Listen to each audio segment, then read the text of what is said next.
రీఎంట్రీకి ఇస్తున్నారు కదా, యా మీరు ఆల్రెడీ ఇండస్ట్రీ మొత్తంతో వర్క్ చేశారు కదా, మళ్ళీ మీరు వర్క్ చేయడానికి ఎవరు లేరేమో. సూపర్ స్టార్స్ అందరితో చేసినట్టున్నారు కదా. చేశానండి. లేదు నేను ఎన్టీఆర్ గారితో చేశాను, రామ్ చరణ్ గారితో ఎన్ని సినిమాలు చేశారు? ఎన్టీఆర్ గారితో సింహాద్రి చేశారు. సింహాద్రి చేశాను. తర్వాత బాలయ్యతోనేమో 2 చేశాను, 2 పెద్ద హిట్లే. బాలకృష్ణ గారితో అది నరసింహనాయుడు, సమరసింహారెడ్డి. చిరంజీవి గారితో బావగారు బాగున్నారా, శ్రీహరి నాది కాంబినేషన్.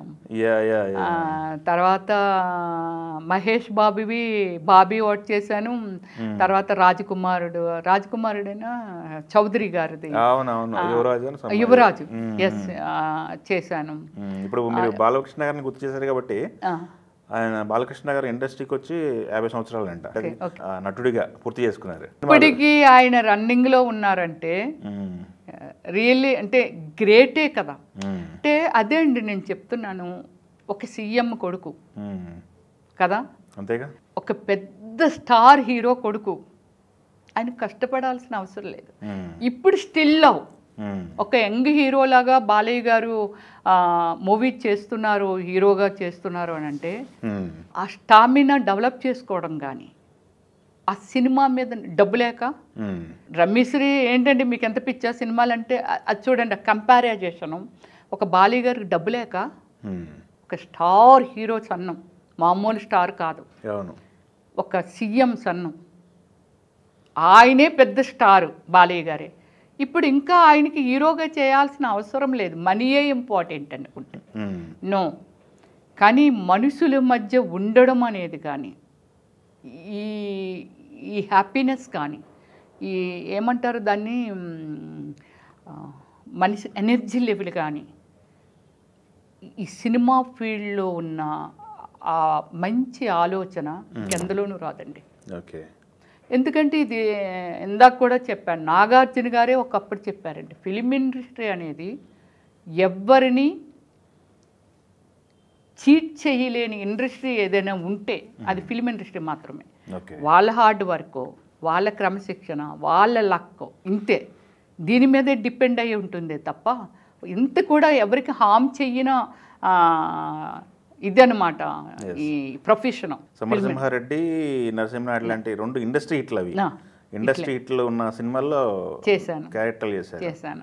ఎలా ఉండేవాళ్ళండి ఆ రోజుల్లో? ఎందుకంటే ఈ మామూలు పీక్ లో లేరు ఆయన. అంటే యాక్చువల్లీ ఎప్పుడో నాకు తెలియదు, చాలా కోపం ఉంటుందని అనేవారు. నేను దాన్ని మచ్చుకు కూడా బాలయ్య గారి దగ్గర చూడలా. అప్పుడు కూడా చాలా ఫ్రెండ్లీ, చాలా ఫ్రెండ్లీ. మనుషులు పక్కకి ఇంకా ఇట్రండి ఇది కాదు, కాసేపు ప్యాకెట్ ఆడుకుందామా సరదాగాన, చాలా డ్యూయల్గా ఉండేవారు ఆయన అయితే. అంటే నేను చూసిన ఆ 2 సినిమాల్లోనూ నేను చూసాను, చాలా డేస్ వర్కింగ్ డేస్ ఉన్నాయి నాకు. సో చాలా బాగా ఉండేవారు, అంటుండేవారు. ఇప్పుడు చాలా మారిపోయారు, చాలా కోపం ఉండేది బాలయ్య గారికి, బట్ ఇప్పుడు చాలా మారారు అని అంటుండేవారు.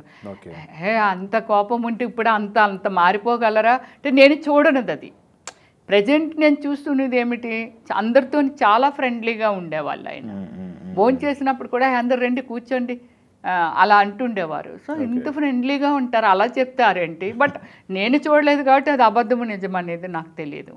సో నేను ఉదయ్ కిరణ్తో చేశాను, తర్వాత చాలా హీరోలతో చేశానండి. ఇప్పుడు నేను బన్నీ గారితో చేయలేదు, అల్లు అర్జున్తో. నాకు జిమ్లో కూడా అర్జున్ తెలుసు, ఉపాసన గారు జిమ్ పెట్టారు కదా, సో జిమ్లో నాకు తెలుసు. జిమ్కి వెళ్తాము ఇప్పుడు కూడా. మీరు ఇప్పుడు మొన్న ఈ మధ్య ఈ ఎలక్షన్ ముందు నుంచి వెళ్ళలేదు. ఎందుకు? పార్టీలు వేరు పార్టీలేనా? అందులో ఫీలింగ్ ఏముంది, అదే చెప్పాను కదండి, రాజకీయం ఈజ్ డిఫరెంట్. అవును, ఒక్కొక్క మనిషికి ఒక ఫ్యాషన్ ఉంటుంది, దానికి వ్యక్తిగత ద్వేషం ఎవరి మీద ఉండదు. ఎందుకు ఉండాలి? ఇప్పుడు మన బిహేవియర్ అండి, ఏది చెప్పినా మన మాట అంటే మన బిహేవియర్, అంటే మనం నడిచే నట్టక అనేది మనకి చెప్పాలే తప్ప చంద్రబాబు నాయుడు గారు అంటే నాకు ఎందుకు కోపం ఉంటుంది, లేకపోతే ఏం పేరు జగన్మోహన్ రెడ్డి అంటే నాకు ఎందుకు ఉంటుంది, మోడీ అంటే ఎందుకు ఉంటుంది, లేకపోతే బన్నీ అంటే ఎందుకు ఉంటుంది, వీళ్ళంతే ఎవరైనా ఉండదండి. అక్కడక్కడ సిచ్యువేషన్ బట్టి ఒక మనిషి నిర్ణయం ఉంటుంది తప్ప, ఆలోచన విధానం ఉంటుంది తప్ప, అంతగాని ఎవరైనా ఎవరికైనా ఎందుకు కోపం ఉంటుంది నాకు అస్సలు ఉండదు.